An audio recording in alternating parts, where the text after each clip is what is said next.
2 weeks from today, we'll be recapping week 1, baby. Get excited. But right now we get to recap week 3, baby. Preseason week 3 and a little bit of that, but a lot of injury talk. And our final edition of Sleepers, Breakouts, and Busts. Welcome to your Sunday night / Monday morning edition of Fantasy Football Today. Adam Azer, Jamie Eisenberg, Heath Cummings, Dave Richard. What'd you think about my boy, Daniel Jones, tonight? Yeah. Oh, boy. Was that... Woo. Yikes. Did you what was going on when you did that thing on Twitter where you tried to make a case for the Giants winning the division?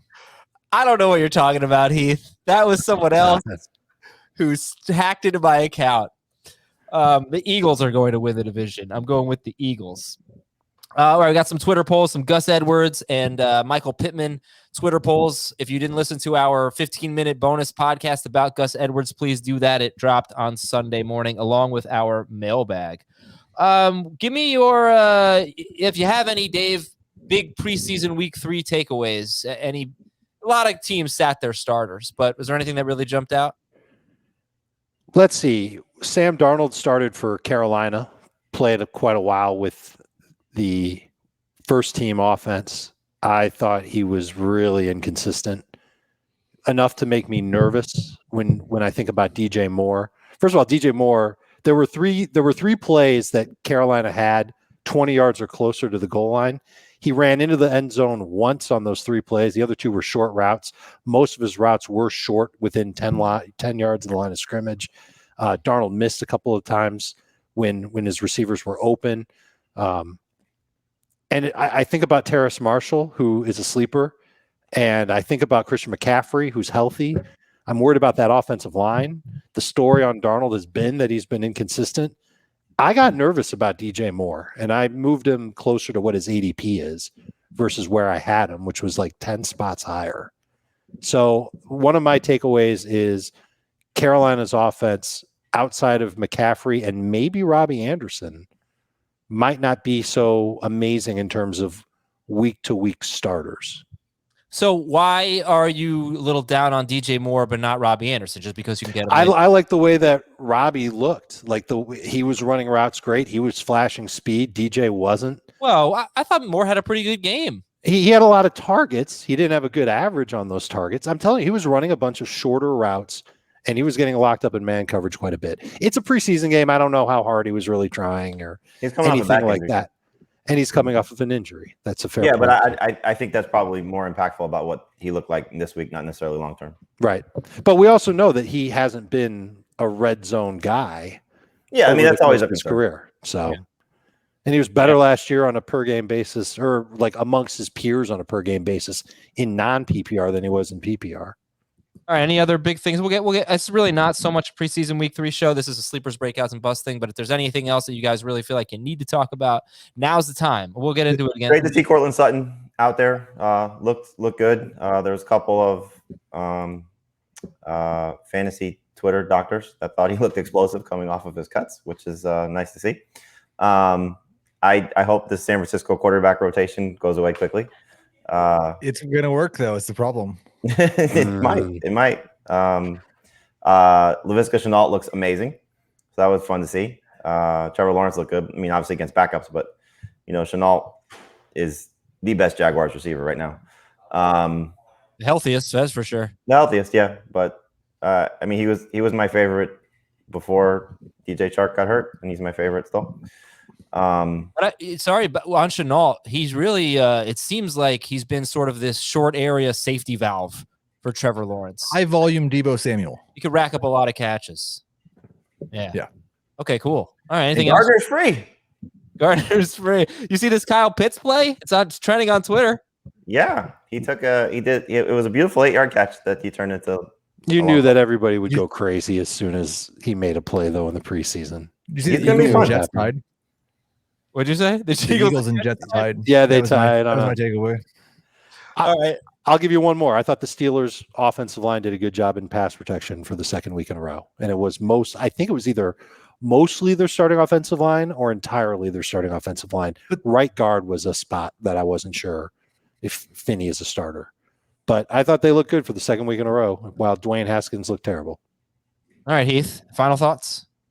I mean, it was the Panthers. What? Well, the Panthers actually they have a pretty good pass rush. Oh, they could have a very good pass rush. Yeah, they didn't play with all their starters. Yeah. It's also Dwayne Haskins got some work to do. Okay. Yeah, more takeaways. The Bills I thought were really interesting. I mean, Gabriel Davis with a huge game, no Stephon Diggs. That throw was insane. Did I see someone like Devin Singletary played 15 of the first 17 snaps or something? It was all on the first. He didn't have a carry. He didn't have a carry. I think he ran a ton. Oh, the same thing almost happened last week against Chicago. They threw and threw and threw, but he was split out wide. He had a couple of catches. Zach Moss had a touchdown.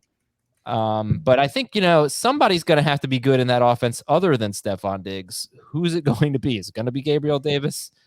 We can talk about that a little bit later. All right, let's get into our Twitter polls here about Gus Edwards. I asked in a half PPR league, who is your favorite? Gus Edwards, Chase Edmonds, or Mike Davis? Why don't you guys answer first? Who's your favorite in half PPR? Gus Edwards, Chase Edmonds, Mike Davis. Gus. Davis. Okay. Right now, the winner with out of 1,100 votes, 47% to Gus Edwards, 32% Mike Davis, 21% Chase Edmonds. So Heath, you are the Mike Davis guy. You said Mike Davis, right? I said Mike Davis. I did too. I think I was the Mike Davis guy at some point. I'm not sure if I am anymore. He's right around running back 22, which I think is where everybody has him. I'm not really sure that we should have any expectation that Gus Edwards has any bigger rushing role than Ingram or Dobbins did. And I think he's less likely to get like those 25 or 30 targets than they were in the passing game. So he's even more dependent on having a big touchdown total, and he hasn't really done that yet. I still expect, I've got him projected for a bunch of touchdowns. I like him quite a bit more in non-PPR than full PPR, and in half, I'm just kind of wishy-washy. I've got him somewhere between 19th and 24th in the three formats. Okay, Dave, you also said Mike Davis. So, Jamie, you said Gus Edwards, and you would take Gus Edwards when? In half PPR, early fourth. Okay, so late third. So full, he kind of where Darrell Henderson was going before the Sony Michelle trade? Yep. Okay. So does everybody have James Robinson ahead of Gus Edwards? I do. Yes. Sounds like I'm going to be the low guy on Gus. Well, Chris doesn't have him in the top 60, so Chris is probably the low guy. Whew. Okay. Jamie, The top 60 overall? Yeah. Yeah, I don't have him in my top 60 either. You don't have him in the top. You don't have him in the fifth. Not round? in PPR. Nope. I've got like 55 in PPR, so I don't like. I mean, I'm not in non. I've got him as a 3-4 turn. Yeah, he's just after 50th for me in non. I'm sorry, I just don't really understand what's so different about him and Dobbins. I mean, a little bit different. Yeah, he's not as good as Dobbins. I had Dobbins in round 4. But yeah, but to not have him in the when did you say you have Gus? There's no Dobbins now. I mean, the backup is obviously not going to be as good. Dobbins had to contend with Gus Edwards to a degree. Gus Edwards doesn't. Yes, that's the difference. Is I don't think they're going to change the way they distribute touches. I think they're just going to have a second running back that gets 30% of the carries. But it's not going to be a second running back that's as good as Gus Edwards, though. So that might not mean that he's getting those type of touches. It might be. Tyson Williams has looked good in the preseason, and I know the coaches like him. He's kind of a running back like Gus Edwards. And even if he's not as good or as efficient as Gus Edwards, he's still going to get work. There's been 41 games that Lamar Jackson has started, including the playoffs. A Ravens running back has had 15 carries in 16 of those 41 games. How many of those games have been without one of Mark Ingram, J.K. Dobbins, or Gus? Two of Mark Ingram, Gus Edwards, or J.K. Dobbins? 0, or maybe one here or there that I might have missed. Well, to me, it's relevant. No, okay. Yeah, that's fine. They're still going to involve somebody else, and it might be somebody who's not on the team right now either. That's a different story. I mean, if they bring in somebody else, it changes everything. But as what we know right now, I don't think the two youngsters that they have are going to be as impactful as what Gus Edwards is going to be as a secondary guy to J.K. Dobbins. No, I broke this down actually on the bonus pod, right? So Gus Edwards was the starter. I mean, we could just go back to 2018. Those 7 games that Lamar Jackson started, Gus Edwards was the starting running back, and he was on pace for 1,500 yards rushing. 200. He was on pace for 279 carries. In 7 games, he had 122 carries. But in those 7 games, a second running back had at least 7 carries in every single game. Yeah, that's realistic. Right. So, but that's not as many as Gus Edwards was getting with Dobbins. So that's kind of the point I was making. It's like, yeah, Dobbins is a better player, but Edwards, I would think would get a bigger. They kept saying all season it's 1 and 1A. I mean, they like both these guys all preseason. So Jamie, sounds like you're buying that theory, but he's not as much. Well, I'm not saying that I don't think Gus Edwards is going to be a low end number 2 running back. Like, we're all 10 spots apart in where we're drafting him. I just don't think he's going to see a significantly bigger role than any other running back has in Baltimore the last 2 years. I think he could probably average close to 15 carries. But in the last 2 years, there's been 2 significant guys there. There's not a second significant guy there now. Well, I don't think there was not yet. No, I guess Edwards. Well, of course, not yet. I mean, if they bring somebody else in, it changes things. They could pick up Latavius Murray or trade for him. Look, I don't think the 2 guys on the roster are going to take the same type of touches that Gus Edwards was taking away from J.K. Dobbins.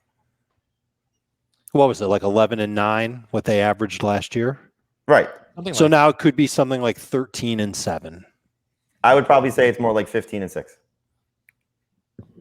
They could average 21 running back carries a game. They've done more than that each of the last 3 years. You know, I think it's good for Lamar.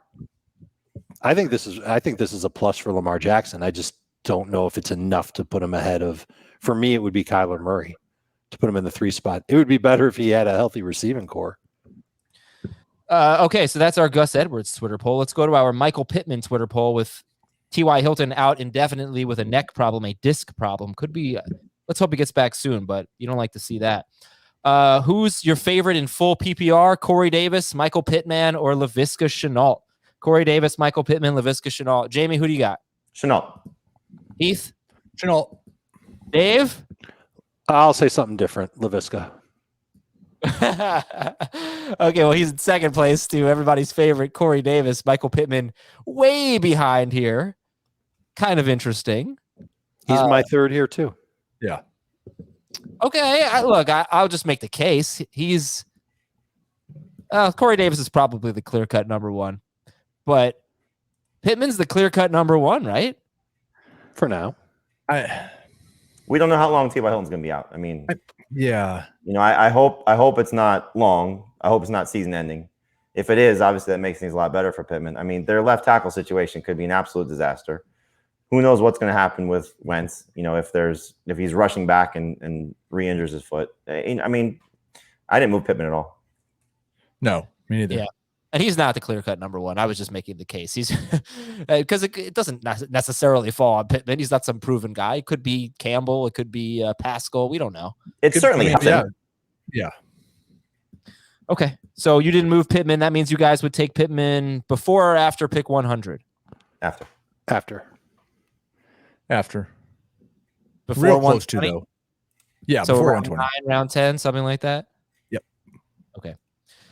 All right. It is Draftathon week, everybody. It's on Wednesday, 6 p.m. Eastern until midnight Eastern. You can watch the entire thing, youtube.com/fantasyfootball today. You can watch the first 2 hours on CBS Sports HQ. So that's 6 to 8 on HQ. The entire thing, though, 6 p.m. to midnight Eastern on youtube.com/fantasyfootball today. We have about 30 industry guests coming on. I'm going to do my best to make Adam Rank like me. I think he doesn't like me, and my goal is by the end of the segment that he's on that he will like me more. I think he likes you. I think I can just say from speaking from experience that doing podcasts with you doesn't necessarily lead to that. Well, I think you might want a different approach. Sharing fantasy with teams definitely doesn't lead to that. So I won't suggest that.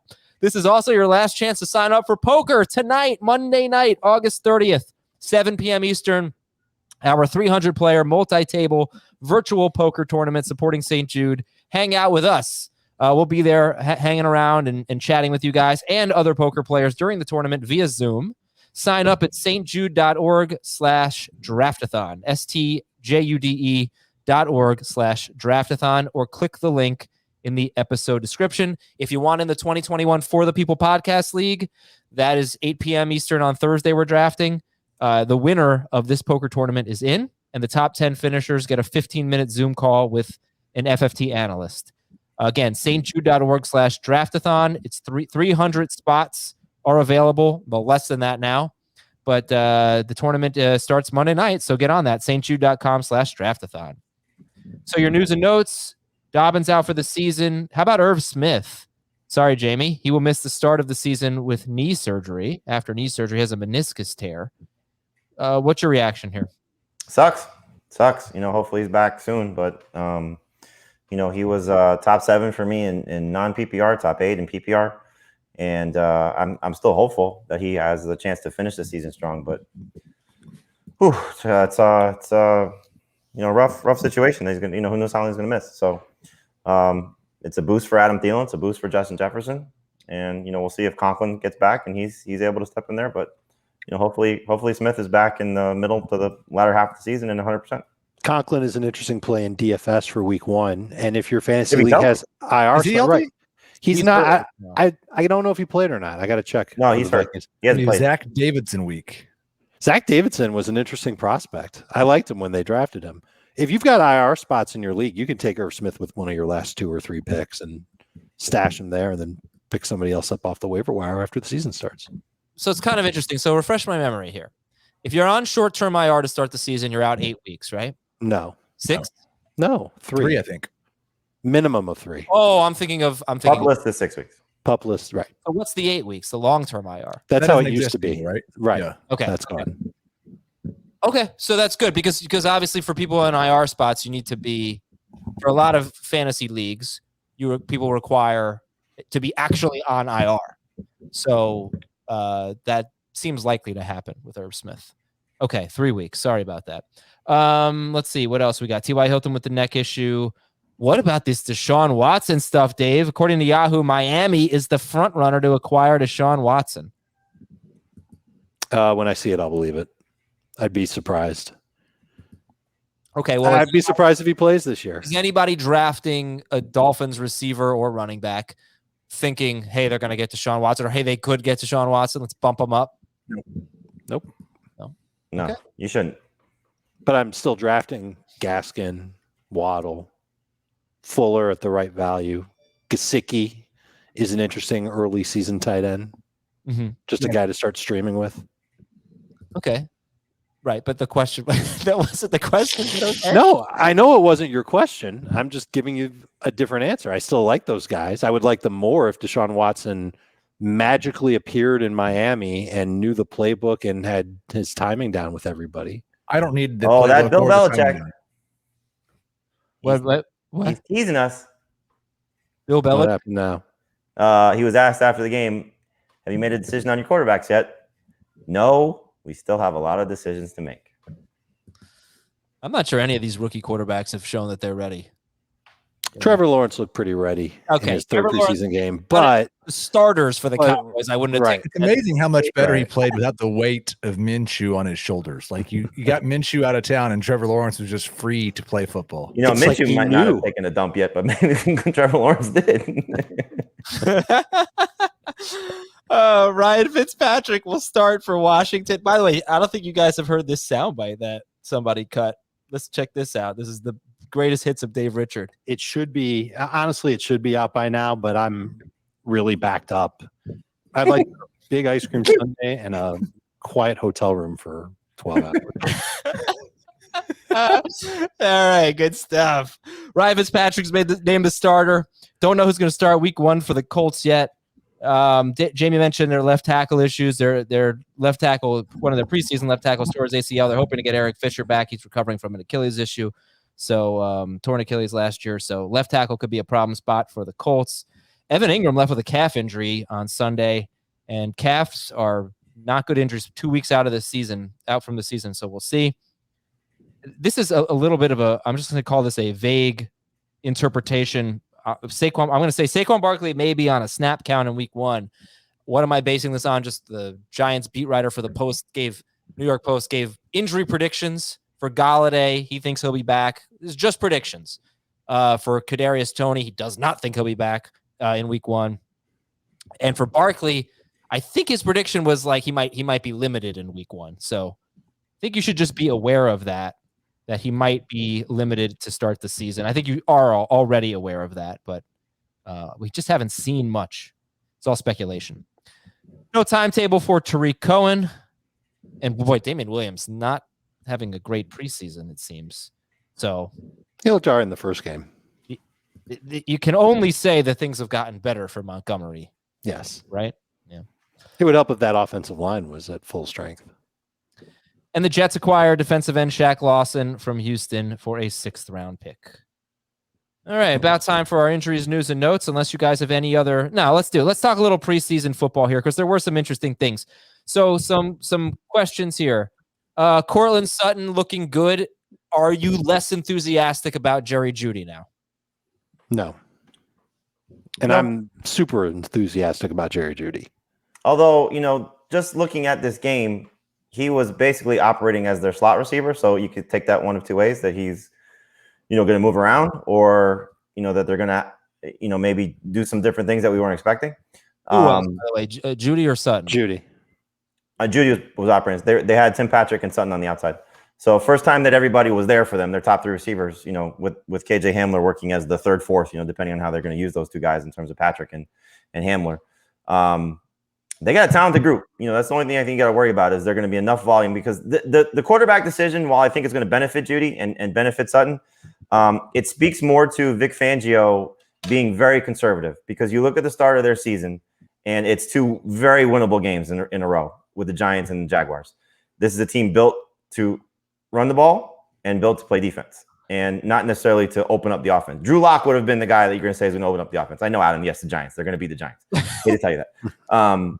So this is I think a little more conservative. So just have to worry about where the targets will be distributed when there's that receiving core plus the tight end. Hopefully Noah Fant's healthy, dealing with that leg injury. So there's a lot of mouths to feed in this offense. Judy should be the best one. Should be. But it wouldn't surprise me if there's weeks where he's not the best one, because Sutton's really good, Fant's really good, and Hamler and Tim Patrick will get their numbers too. Okay, so looking at NFC average draft position since August 20th, which value is better? Jerry Jeudy 60th overall or Courtland Sutton 79th overall? Sutton. I love both, and I love Jeudy, but the Sutton value is really good. I have it almost exactly that. Terrace Marshall had a really good preseason, guys. He did. What are we thinking, Heath? Well, I think it's important to remember most of the time that he was having a really good preseason. DJ Moore and Robbie Anderson weren't playing, but he continued that in the final preseason game. I still think his upside is somewhere around what Curtis Samuel gave us without the rushing production, which, if he scores a bunch of touchdowns, is good enough to be useful in fantasy. If he doesn't, it's not really. He's a good pick in the double-digit rounds. I wouldn't want to start him week 1. Big slot receivers are fun, man. Yeah, they are. They sure are. Do you have any thoughts on the Bills and Gabriel Davis and what we saw with the running backs? They played their starters for much of the first half. Any thoughts, guys? Anything jump out at you with the Bills? It's going to be some good Gabriel Davis weeks. There's going to be some good Emmanuel Sanders weeks. There's going to be some good Cole Beasley weeks. There's going to be a lot of great Stephon Diggs weeks. And you want to have Josh Allen on your fantasy team. Did Allen do enough to give you any thought to putting him at QB1? Our projections have him at QB1. Sportsline's projections have him as the number 1 quarterback in fantasy. But no, not for me. No. Yeah, I've gave it some thought earlier this offseason, and then I did again after the past couple of weeks watching Buffalo just throw it everywhere. And my guess is that they're going to do a lot of that. I don't think there's going to be a lot of games where Allen's attempting 25 passes. I think they're going to throw and throw and throw. I think the gap between Mahomes and Allen is not very big. Well, how about the gap between Josh Allen and Dak The Prescott? number 3 quarterback? Well, the number 5 quarterback, because I said so many times that I think everybody agreed you shouldn't take Josh Allen 2 rounds ahead of QB5 because they're all in the same tier. But if you're thinking they're not anymore, then maybe the people were right. I still think they are. Okay. I actually thought the Chiefs game was interesting. You still take Lamar over? I still would, yeah. Yeah, they're rushing. I get it. I thought the Chiefs game was interesting. I just felt like if there's anything that would stop Kelsey and Tyreek Hill from being as incredible as they are in fantasy, it's all the other guys on the team. I mean, Mahomes is really spreading it around in this game. A little bit of Robinson, a little bit of Hardman, McKinnon. I don't know. I mean, I'm not reacting really to it. Are you? No. Okay. Good. Ronald Jones started. Leonard Fournette had a catch. Fournette started last week. It is what it is. What about the Texans running backs? I know we're not super interested, but is Ingram ahead of Lindsey for you guys now? No. I'm going to wait to see what happens after final cuts. And then if they all three make the roster, I would take Mark Ingram over Lindsey. Oh, God. I just had this horror thought. Ingram gets cut and the Ravens sign him. They should. Oh, that would be so bad for fantasy. I was really thinking the Ravens might sign Adrian Peterson, but he can't run out of the shotgun. So, okay. Mark Ingram going back there would make a ton of sense. It would. But they've benched him before. Well, they benched him when they had Dobbins and Edwards. They don't have Dobbins. He'd be a great compliment to Gus Edwards because he knows the team. Heath, Melvin Gordon looked good. I know it was against Rams backups, but he had 5 carries for 35 yards. He had a catch. Javonte Williams didn't play, but right from the gate, you were saying, hey, Melvin Gordon, it's not like Javonte Williams coming in and replacing some scrubs. This was the first we saw of Gordon, I think, this preseason. He played well. It was good to see that he's healthy, and I anticipate kind of what I did at the beginning of training camp, that Melvin Gordon will start the season as the 60-40 favorite in a committee, and unless there's an injury, Javonte Williams doesn't have much more upside than having a 60-40 advantage on Melvin Gordon. I don't think he's going to just completely take Melvin Gordon off the field unless Gordon gets hurt. Is that how you feel about the 49ers? Because Mostert came out and he started and he was, himself on the first drive, and Sermon had his moments too. But do you think it looks the same way, like 60-40 Mostert? Yeah, but that's a different situation because it's the 49ers. I feel much more confident they're going to generate 5 yards per carry backs and score a bunch of running back touchdowns. So I would be more interested, I think, in those guys if it stays in that situation. But they're all 4 right in that same number 3 running back range. Anything I missed? The Jets and the Eagles tied. I love the games where none of the starters play. They're my favorite games. It's so awesome. It's awesome or awful? Both. I mean, it's just like, don't have to really waste my time about it. Right. The Giants really were horrible. In fact, JB, you said, are you seriously going to move Saquon Barkley down? Oh yeah, I did. I mean, I've said all along that I was, close with several players with him, and so as opposed to being right in the middle of the first round, now he's a back end of the first round guy for me. I noticed for, I think, the first time on our ADP, he's fallen to 14th overall. Ooh. So he is firmly second round Saquon. Who'd you move him behind, Jamie? I'm in the process of doing it now. So just in non-PPR. So I moved him behind Nick Chubb and Jonathan Taylor. And then in PPR, he'll be behind and Aaron Jones. I'm sorry. I had done that earlier in the day. And then in PPR, he's behind Jones and Eckler. Who's close to putting Antonio Gibson ahead of him? No. I'm close. Really close. I don't think I have Gibson ahead of him, but no, I'm not. I mean, they're in the same range for me. What about Mixon? Do you have Mixon ahead of Saquon? I do, yeah. Najee? No. I got Najee. Najee and Gibson are basically just tied to each other, and they can only move ahead of or behind the other one and no other players. Tyreek? You're like a potato sack race. Oh, yeah. I've had Tyreek well ahead of him. I got Diggs and Hopkins and A.J. Brown and Calvin Ridley ahead of him. Yeah. In full PPR. Yeah, I might get cold feet on Saquon, too. And it's not really anything to do. Well, it's a little to do with him. Obviously, the fact that he's not at 100%, but the rest of that team just looks so awful. That interception in the end zone was like, it was so unprofessional. How do you do that? All right. So let's do sleepers, breakouts, and busts. I asked you guys for your favorite. I'm surprised you're not hyping up the touchdown at the end of the half. Against the backups. Yeah. Once the Patriots backups came in, the Giants starters all of a sudden looked pretty good.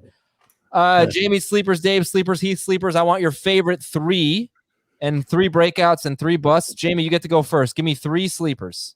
Jakobi Meyers. Love the setup for him as whoever's favorite wide receiver there for the Patriots. It's a great situation based on what he did last year when Julian Edelman was hurt, basically the second half of the season, as he stepped up and was Cam Newton's go-to guy then. And I think he's going to be Cam Newton or Mac Jones' go-to guy now. I still want to see what happens when all the tight ends are there, but just excited about the setup for him. Hopefully he scores his first NFL touchdown.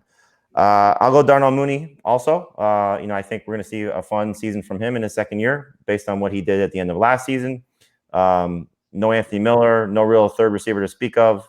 I think we're going to see, Justin Fields or Andy Dalton, another, up and down quarterback situation. But I think Mooney's in a good spot heading into his sophomore season. And then third one, let's go Roethlisberger. I think Dave said it. Offensive line I think is look good for what they have shown us. Certainly the game Roethlisberger played against the Lions. I thought he looked spry in that game, was moving around well. We love the receivers, love the running game. And so Roethlisberger's got a ton of weapons around him. So if you are so inclined to wait on quarterbacks, he's going to be a great one quarterback league option for you if you go deep. But in 2 quarterback and super flex leagues, he's got very high upside there as a strong starter. How would you feel about starting him week 1 at Buffalo, Jamie? It's a little concerning, just knowing that defense. But, I think, I'm starting already to think start sit for week 1. Mm-hmm. And he was one of the names that, I'm struggling with because he typically plays well in week 1 when he's right. And I think he's going to have a decent game. I think there's going to be a shootout. Despite those 2 defenses, I think that game's going to go back and forth. He's got Vegas and Cincinnati after that. So if you can handle that first game, then he's a quarterback you can literally wait till your third to last pick, second to last pick, maybe even your last pick in a 1 quarterback league. And he's your streamer to begin the year. And if you go any of the rookie quarterbacks, and that includes Lawrence, he's a good guy to pair them with in a 1 quarterback. See, there it is. There's a nice late round quarterback 2-pack strategy for everybody. Jamie, I'm working on your start of the week. Right now I'm leaning James Robinson at Houston. That'll be my start of the week probably for 17 weeks. Houston. Yeah, Houston. He's probably a little, I guess he's too high end. Dalvin Cook at Cincinnati. There we go. Maybe Trevor Lawrence. Maybe Trevor Lawrence. Sam Could Darnold. be Laviska. I think Laviska is probably the That's a good one. That's a good one for week 1. Okay, let's see. San Francisco at Detroit. Yeah. I will say this though. After Dobbins got hurt, I'm starting to feel a little bit of a mush because I spoke to Cam Akers. He got hurt. I featured Dobbins and Akers in that story in the magazine. You saw the result there. I spoke to Irv Smith. Get off the podcast. You liked Blake Jarwin last year. You like Irv Smith this year. It's true. Yeah, but liking somebody and they get hurt is different. Like I've actually spoken to these people. Like this is right. Jamie, I'm blocking you on my cell phone. Yeah, we got Chris Godwin coming up on the show this week. That's it. Sink him in the rankings. All right, Dave, give me your 3 favorite sleepers. My 3 favorite sleepers. I'm going to start with a guy that I never thought I'd ever call a sleeper, but at this point I am, and that's Sony Michelle. The fact that his ADP is in round 10 and he's got a chance to be the 1B running back to begin the year for the Rams. It's a good offense to be in. We know Darrell Henderson has had some good moments, but he's also been beat up and injury prone, and the coaching staff may not like him that much. I think that Michelle could get a total fresh start in LA, and I love the idea of getting him. I'll take him in round 9 and just start the season with him on my bench, and hopefully he can figure out a way to stay healthy. He could be a guy that gives me 5 or 6 really good weeks in the beginning of the season. I'm a big fan of Elijah Moore as well. I think that Moore is going to end up being the best wide receiver fantasy-wise in New York with the Jets. I just think he's a better fit with Zach Wilson's game than with Corey Davis. I know we've seen Corey Davis. We haven't seen Elijah Moore. I know Elijah Moore isn't at 100%, but he's been practicing. I'm excited about him. And another guy that we haven't seen, but I know we're always looking for tight ends late. And I was excited about him last year. He started off last season great in Tennessee. Then he signed for a ton of money in New England, and it's Jonnu. I think Jonnu will play more of a receiver role than a tight end role for the Patriots. I expect Mac Jones to not be necessarily the starting quarterback in week 1, but sooner than later, he'll be the guy. And when that happens, this whole offense will change and be better for fantasy. And Jonnu will be one of those guys that can help you out. I was reading Pro Football Doc last night as when Dobbins got hurt. Dr. Chow, who we had on a couple years ago, he has a write-up on Sony Michelle. And I guess it's easy to forget. Sony Michelle has a history of right knee arthritis. So Dr. Chow doesn't necessarily think that he's got like big workload in him. So just something to keep in mind. It makes sense. I mean, he doesn't have to have a big workload if Henderson is healthy.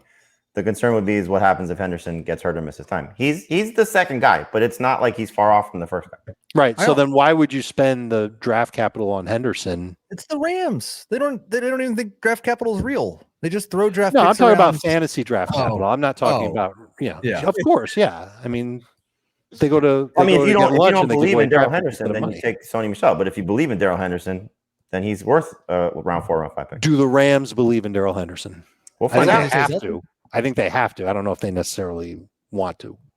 We got 3 wide receivers so far. Jamie said Jakobi Meyers and Darnell Mooney. Dave said Elijah Moore. Who's the best of the 3? Jakobi. Jakobi and PPR for sure. And what about if I throw Marquez Callaway in there? I'd go Jakobi and PPR, Callaway none. I'd go Jakobi, definitely in PPR. And Jakobi in half. Yeah, Jakobi in half. Yeah, Callaway I agree. I probably agree with scores Callaway and non. Callaway might score more touchdowns in the 6 games that Michael Thomas misses than Meyers scores all season. Right. What about passing touchdowns though?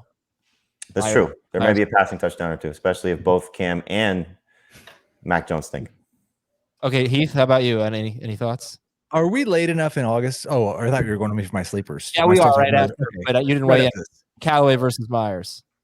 It's Jakobi Meyers for me. Again, the whole Callaway thing I just struggle with because I think he's an iffy proposition for the first month of the season, and I think he's probably irrelevant after that. The only thing I think about Callaway is there is now a quarterback that's going to throw downfield more. Yeah. And so that will certainly help any of these. Like, I wonder if, like, obviously prime Drew Brees or this iteration of Jameis, whatever he may become, like, what would that have done for Ted Ginn? What it still may do for Traquan? You know, some of these guys that were just downfield threats that maybe never got those type of opportunities, those type of throws. And Sean Payton's offense was garnered toward this, you know, not necessarily taking all these shots down the field as well. You know, they're more of a middle of the field, take their shots in the seam type of team. But like what you saw from Jameis against the Jaguars, like those were some outside shots that they were taking to Callaway. And that's what you think you'll see. Maybe a little bit more from him. But I'm with you, Heath. It could be, you know, flash and pan. But I still think, though, there's an opportunity now, clearly, with Thomas out. Like if you say tomorrow Thomas is back in week 4, I would much, much prefer Jakobi Meyers across the board, without a doubt. You know, Callaway has obviously had a great preseason. I don't know how much this matters because he's not exactly your number 1 headline receiver. But if he does get that kind of treatment, I kind of hate Callaway's schedule. Green Bay, could they stick Jair Alexander on him? I wouldn't think so, but it's not out of the question. I think they absolutely could. At Carolina, at New England, Giants, at Washington. All 5 of those teams finished no worse than 11th against wide receivers. 4 of them, and maybe I'm wrong, maybe I'm missing Carolina, maybe they have one too, but 4 of them to me have a really good number 1 cornerback. Again, I don't know that matters. I'm not sure Marquez Callaway is getting shadowed, but it's a strike against him, I suppose. All right. It's a fair point. It's a fair point. I was still drafting him, but that's really the first time I did the schedule analysis. Hey, Heath, how's your sleeper list looking? Top 3. Hey, thanks for asking, Adam. What I was going to ask was, are we far enough into draft season to where if I say somebody, we're not going to say he's not a sleeper, he's not actually going to go that late, even if his ADP is in round 10? No, I think Okay. I think I trust ADP now. Okay, because and Jamie's already mentioned him, but Laviska Shenault still has a round 10 ADP. So it's funny you mentioned that because, you know, I just did my last round of sleepers, breakouts, and busts, and I was like, I was going to put him in the breakouts column because I didn't think he belongs in the sleeper list. So he's in that gray area. So, you know, it just depends. Like I think that the casual fantasy player would say, "Oh, that's a great call." I think the skilled fantasy player is going to say, "Heath, that's crazy." Yeah, he's not well, right, but I mean, we're talking to everybody here, and he has a current round 10 ADP, and he was on our best values on Yahoo and ESPN show last week because he has a round 13 ADP on Yahoo, I believe. Wow. So, like, I understand that definitely I should not put on Twitter that Laviska Shenault is a sleeper, but he's also a receiver who had 600 receiving yards last year, and I think he's got a chance to maybe catch 90 passes. They can't protect Trevor Lawrence very well. He does everything close to the line of scrimmage. And when we were talking about him last year coming in, we were talking about how he's built like a running back. He's one of those Deebo Samuel type guys who could have a monster yards after catch, and it wouldn't be that surprising. He is easily my favorite Jacksonville wide receiver, and he's moving up in my number 3 wide receiver rankings. All right, give me 2 more sleepers. I will also go with Justin Fields. Jamie mentioned the veteran quarterback you would take if you were taking a rookie quarterback. Justin Fields is still being drafted super late, of course, in most drafts, and he might not start until week 3 or week 4. I've kind of assumed it would be after the Rams game, but then when you look at the schedule and see the Bengals are next, maybe they give Andy Dalton the start against the Bengals just because it's the old team. But even still, start of the week for sure. Coming off the Rams game, he's going to look beautiful. I hope Andy just survives. But even still, if he starts week 4 or week 5, I think this guy was an elite, accurate passer and didn't have quite the rushing stats that you might think, oh, he's going to be great running, but he's shown us in the preseason. He's one of the fastest quarterback prospects in terms of 40 time, and he runs dudes over in the red zone. He could be absolutely out of this world, both as a runner and a passer.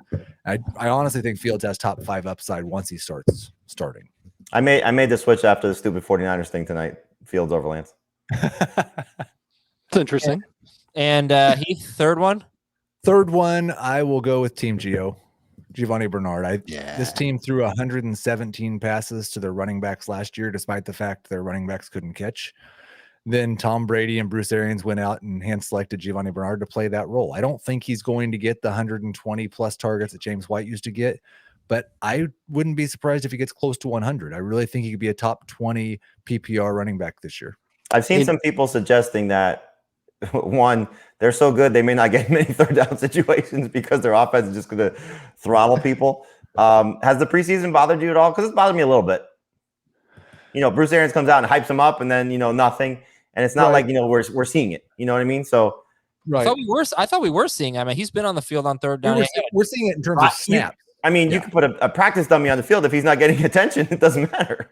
They barely play their starters, though. Yeah, it doesn't worry me at all. That wouldn't worry me. That drive. It doesn't worry me because his ADP hasn't moved. Like that it's drive, still he's a free space. Yeah. Mm-hmm. And he's the one you should wait out for sure. The one that culminated in the Godwin touchdown, their second drive of the game, was just like, who's stopping them? And I know, obviously, they stopped themselves on the first drive. Like Bruce Arians was pissed with their first drive. Mm-hmm. Right, they were horrible, and then they just. Look, any team they're playing backups, whatever, but holy cow, they're just so loaded. Just pick your poison. All right, and we'll go to breakouts next. By the way, Shenault over Jakobi Meyers? Yes. No. Shenault or Kenny Galladay? Oh boy, I'm close. Definitely Galladay and non-PPR, no question. Full. I'm gonna do it. Yeah, PPR. I'm gonna take Shenault over Galladay. I'm in. Let's do it. Not me. All right. Let's take a quick break. When we come back, breakouts, our 3 favorite breakouts for 2021. We are back. Dave, you get to start your 3 favorite breakouts. My 3, Jerry Jeudy's got to be one of them, and I just love the way that he has continued to look this preseason after. Look, the numbers weren't great in his rookie year, and the drops were ugly in his rookie year, and the passes flying over his head or darting into the yard in front of him. I still think he's a really talented receiver, and I think having Bridgewater there is going to be good for him. I think he's going to get you over 1,000 yards. I think he can get you 7 touchdowns. I think he can get you at least 80 catches, and I think that's the floor. I think the ceiling is top 12 receiver. I'm super excited about Jerry Jeudy. I think he could have a big year. I've been talking up TJ Hawkinson like crazy. I'm going to continue to talk up TJ Hawkinson like crazy because this is a Lions team that's going to trail a lot. Jared Goff doesn't like to throw downfield. He's talked about how tight ends are a big part of his offense, and I think he's going to lead the Lions in targets and catches, receiving yards, and receiving touchdowns. I think he's going to basically be their number 1 receiver. And Robert Woods, getting Matthew Stafford, that's an upgrade for him. Having the run game of Henderson and Michelle, I don't know how often that's going to be how the Rams roll. I think they're going to throw a little more than they have in the past. I think Woods is their best all-around receiver. We've seen him top 90 catches and 1,000 yards, maybe close to 1,200 total yards. He's never had more than 6 touchdowns in a year. I say he breaks all those numbers, and he has a career best season in LA. Jerry Jeudy is like DJ Moore around it's the conundrum. It's the same thing. It's like you love the talent. Moore obviously is much more proven, but you're worried about maybe the targets and the quarterback play. But they're only separated by 12 picks in ADP. I'm just wondering if Jeudy is going too high now. It's 60th overall. This was a guy we used to take 80 something overall. Yeah. Now it's 60. That's I'm looking at CBS ADP. It says 74.6. yeah, I'm looking at NFC. So Look, I'd be happy to take him at 60. I'm probably going to end up taking him ahead of everybody here. You draft First him ahead player of I'm nominating during our salary cap draft. Please do it. Look, it doesn't mean that I'm going to overspend for him. I hate wide receivers this year. Hate them. Why? Because they're all on the same team. It's like there's 30 good wide receivers on 10 freaking NFL teams. I just hate it. All right, Heath, your breakouts. I think I might as well go down with the ship and say it one more time, right? Gardner Minshew. No, DeAndre Swift. I've been in multiple drafts this week, this weekend, and DeAndre Swift's there basically at the middle to end of the fourth round in all the drafts now. Really? So Yeah, everybody got to feel good about that. I do. I still think like there's certainly risk, but if we're talking about breakouts, we're talking about upside. And DeAndre Swift has all the upside in the world. He's a fantastic talent, nearly a first-round pick. He scored 10 touchdowns on 160 touches last year on a terrible offense, or at least a bad offense. Averaged 4.6 yards per carry when no one else on the team averaged even 4 yards per carry. And now he's got a head coach and a coordinator that both have this intention of using him in a super valuable role. DeAndre Swift has top 5 upside if he plays all 17 games. Okay, breakout number 2. I'm going to say A.J. Brown, and it's because I think he could legitimately be the number 1 wide receiver in fantasy. We saw with Tyreek Hill, his first year in the NFL, he had 83 targets. The next year, he had 105 targets. And in those 2 years, he was incredibly efficient, much like A.J. Brown has been. Year 3 was when he saw that big jump, 137 targets. He gave us 1,479 yards and 12 touchdowns. That's about the same type of thing I expect from A.J. Brown this year. So where do you have Brown in your wide receiver rankings? 3 or 4, depending on the format. Wow. So is that ahead of? It's ahead It's of ahead of everybody but Tyreek Hill and Devontae Adams in non-PPR, and I've got Hopkins 1 spot ahead of him in PPR ahead of Diggs. Okay. Is that exciting? Is he a breakout if he does that? Yeah. Yes, he would be a breakout. Okay. DeAndre Swift, AJ Brown, and I'll stick with Noah Fant. I think he has a chance to be a top 5 tight end in a way that you're actually excited about. I expect him to get 90 to 110 targets this year. I think he'll be used more in the red zone. They've talked about how they're kind of figuring out how to use Noah Fant and moving him more pre-snap. He has been very good after the catch and kind of gets those downfield targets as well. I'm just going to say that Heath and Dave have given 6 breakouts combined, and 4 of them are on the Lions and the Broncos. So that's interesting. You know, it's a little risky, right? You better pick some good teams, Jamie. Jamie, Chris Godwin. No, who are your breakouts? Top 3. Patrick Mahomes. Boom. I think he's going to have a great year. I'm going to go with Myles Gaskin. I think he's going to build off what he did last year. I feel hopeful for people that drafted him after the first preseason game because you got him at a discount. But I think you've heard me say this before. We love the extrapolation game. Had he played 16 games based on what he did in his 10 games, he would have had over 800 rushing yards and over 600 receiving yards. Only one other guy did that last year, and that was Alvin Kamara. So, you know, if he's in that range or close to whatever Alvin Kamara can do in terms of his rushing production and his receiving production, but anything close to 1,500 total yards is pretty impressive. So Gaskin would be one. I'll stay with the Dolphins and go Jalen Waddle. I think he's going to be Miami's best receiver, and I think he's going to push to be a top 30 receiver. I don't know if he'll be much higher than that because there's going to be obviously a lot of Will Fuller and Devontae Parker moments. But if those guys miss any extended period of time, I love the fact that they've been so creative in moving him around. If he stays healthy, I think he's going to be Tua's best receiver, and I think he's going to have a big season. Dave stole my tight end of TJ Hawkinson. And do you want me to give you? I'll give you one. Can I? Smith. And so I'll go back to Terry McLaurin. You know, I think he's just going to have a fantastic season with Ryan Fitzpatrick. I know we haven't seen it yet in the preseason, but I don't care. I want to see 4 quarters of Fitzpatrick and McLaurin. And what a stupid report that they had to announce that Fitzpatrick was the starting quarterback. No bleep. He's the starter, and he's going to love Terry McLaurin this year. I don't know. I thought Taylor Heineke might have had a chance. I left a breakout for you, Jamie. I thought you'd say Damian Harris. Yeah, I like Damian Harris. I mean, If you don't want to say he's a breakout, I'll give a fourth breakout. I think if we want to continue to go, I mean, I wrote about all these guys on the site, so there's plenty to read about breakouts. So we have a lot more than 9 breakouts. So just go to cbssports.com/fantasy and check out all the sleepers, breakouts, and busts, which brings us to the busts. And Heath, you're up first. Give me your 3 busts. Wasn't expecting to go first. Sorry, I don't ever go first in these things. I did. Yeah. Well, I mean, I still think I'll just say the same thing I said on HQ last week. I still think as good as he looked, and as much as we may think the gap is narrowing, Josh Allen in round 2 in CBS drafts, when Dak Prescott and Russell Wilson are around in round 5, is a bad investment. And it's the same reasoning that we gave you for Patrick Mahomes and for Lamar Jackson. Even with him looking so good in the preseason, the most likely outcome is that Josh Allen is going to regress a little bit from last year. But what if that's round 2 for Mahomes and round 4 for Allen? Is he a bust then? Are 2 of those top 5 quarterbacks going in round 6 or 7 now? And then Because Lamar my problem Jackson's is in that he's round 3 rounds ahead of those guys. Then Lamar Jackson's in, or whoever's third is in late round 5. Early round 4 versus late round 5. No, I don't think he should be going a round and a half ahead of Lamar at all. I don't think he should go a round and a half ahead of Dak, really. Gotcha.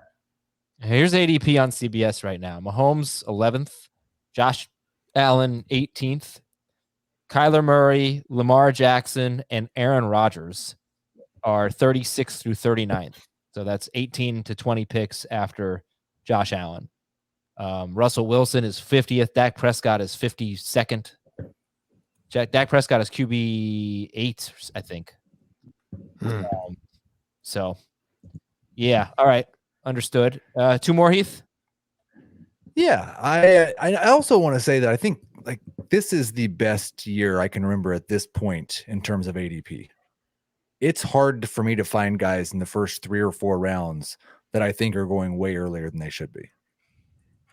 And that's not necessarily been the case in the past. If there's anyone for you, Clyde Edwards-Helaire is probably the guy, right? At 20, but even that, like his average ADP right now is 27.5 early in the third round. I think that it's a mistake to take him over some of the guys that he's going in front of. I'd rather have Chris Carson. I think there's a pretty big risk. I think you're leading me into wanting to say Clyde's a bust, so I'll just do it. No, that's all you don't have to. No, I'm good with it. I don't think that running back role in Kansas City when Patrick Mahomes is the quarterback is the same as the traditional Andy Reid running back role. The target share has not been the same. The touchdown upside has not been the same. And I think when you're taking Clyde at the 2-3 turn, because of the risk that he has, you need to see some top 5 upside there. I'm not sure that exists with Patrick Mahomes as the quarterback. Okay, got a third one? Yeah, and it's a guy that I draft a lot, but somebody else said this last week, and I'll say it now. Josh Jacobs at the 3-4 turn is not a good idea either. I draft him a lot in round 5 and feel pretty good about that, but he's now 36th if you just look at the order of the players being drafted. And I've seen him in the 2 drafts where I was talking about getting DeAndre Swift in round 4. Josh Jacobs has gone ahead of him. I think Jacobs is one of those guys in that Mike Davis, Myles Gaskin range, and those guys are usually there in round 5. So there's no reason to reach for Jacobs or for Miles Sanders for that matter at the 3-4 turn. Okay, so Josh Allen, CEH, and Josh Jacobs based on their ADP, and you should go to the CBS Sport. Just go to cbssports.com/fantasy and check out the draft averages. Jamie, 3 busts.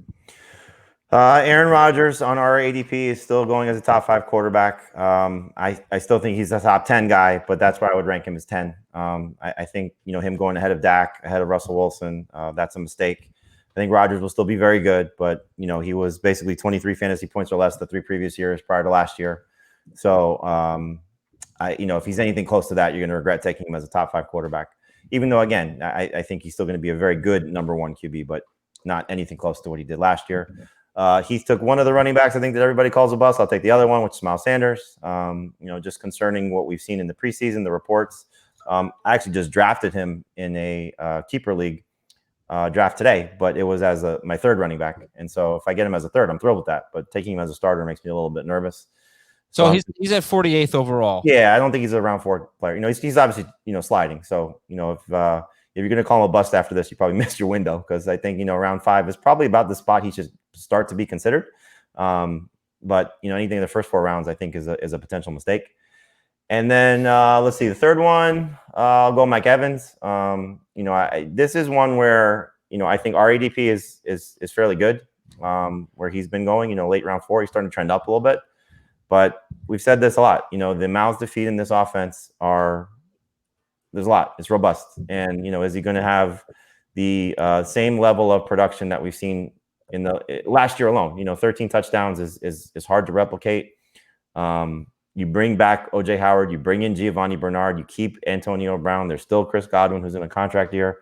If Mike Evans goes, south of 8 touchdowns and barely creeps over 1,000 yards again, the reason I say 8 touchdowns, that's what he did each of the previous 2 years, and is still a 70 catch guy, that's hard to justify in PPR as a top 15 caliber wide receiver. He is the 14, even though our ADP reflects that he's a little lower than other places, he's still a top 15 wide receiver. Would you take DJ Moore or Mike Evans? I'd still take DJ Moore in PPR. I know that probably sounds strange, but in PPR, I think he's going to be better. Yeah, I'd take Moore in both. Okay, Dave, 3 busts. You already got a sense that I'm nervous about Darrell Henderson, and his ADP is right around round 5 now. I think that's fair. I'm just not willing to take him quite at that spot. I'd prefer to go around later. I just don't think I'm ever going to get him. The injuries, the lack of experience playing on third down, the fact that there's going to be a split there, the fact that I think they're going to throw a lot, just makes me nervous to trust Darrell Henderson in that same type of range as Davis, Gaskin, a lot of the other running backs that we've talked about that we like. Zach Moss is another one. I think that the light's kind of gone out on him. And the fact that he's going in round 10, I still don't like that. I still think that that's too high. I've moved him way down. I'm basically at a point where I'm not drafting Zach Moss. DJ Chark is at 89.6. I think that's a little high. We've talked about Laviska and how good he'll be. The real value at wide receiver in Jacksonville is going to be Marvin Jones. The fact that you can get him in round 10, he might end up giving the best return on investment in drafts. Better than Laviska, better than Chark. I think he's already proven to have his timing down with Trevor Lawrence. Once he's out there playing, you'll see he'll be good. Good guy to draft and put on your bench to begin the season, or maybe your flex if you start 3 receivers. And you might be starting him as a number 3 receiver by the midpoint of the year. He's finished as a top 30 or better PPR receiver on a per game basis each of the last 4 years. Okay, that's Marvin Jones. So let's do just going to do a quick recap here. Jamie's sleepers were Jakobi Meyers, Darnell Mooney, and Ben Roethlisberger. Dave's were Sony Michelle, Elijah Moore, and Johnny Smith. Heath's were Laviska Shenault, Justin Fields, and Giovanni Bernard. Breakouts. Dave had Jerry Jeudy, TJ Hawkinson, and Robert Woods. Heath had DeAndre Swift, AJ Brown, and Noah Fant. Jamie had Myles Gaskin, Jalen Waddle, Go Dolphins, and Terry McLaurin. Busts. Josh Allen for Heath, Clyde Edwards-Helaire, Josh Jacobs. Remember, it's all based on ADP. It's not based on they're going to be bad or they suck at football. It's based on ADP. Jamie's busts were Aaron Rodgers. Jamie said he sucks at football. Miles Sanders and Mike Evans. And Dave's were Darrell Henderson, Zach Moss, and DJ Chark. Okay, good show, guys. I was planning on reading emails. I'll make some time for them on tomorrow's show. We're going to be talking about players that we draft a lot and players that we typically avoid, kind of the do not draft list. I know it's kind of a trendy, popular topic in fantasy circles. Going to also try to make some time for the fantasy cops on tomorrow's show. We will talk to you then. For Jamie and Heath and Dave, I am Adam. Have a great day, everybody. We'll talk to you tomorrow on Fantasy Football Today.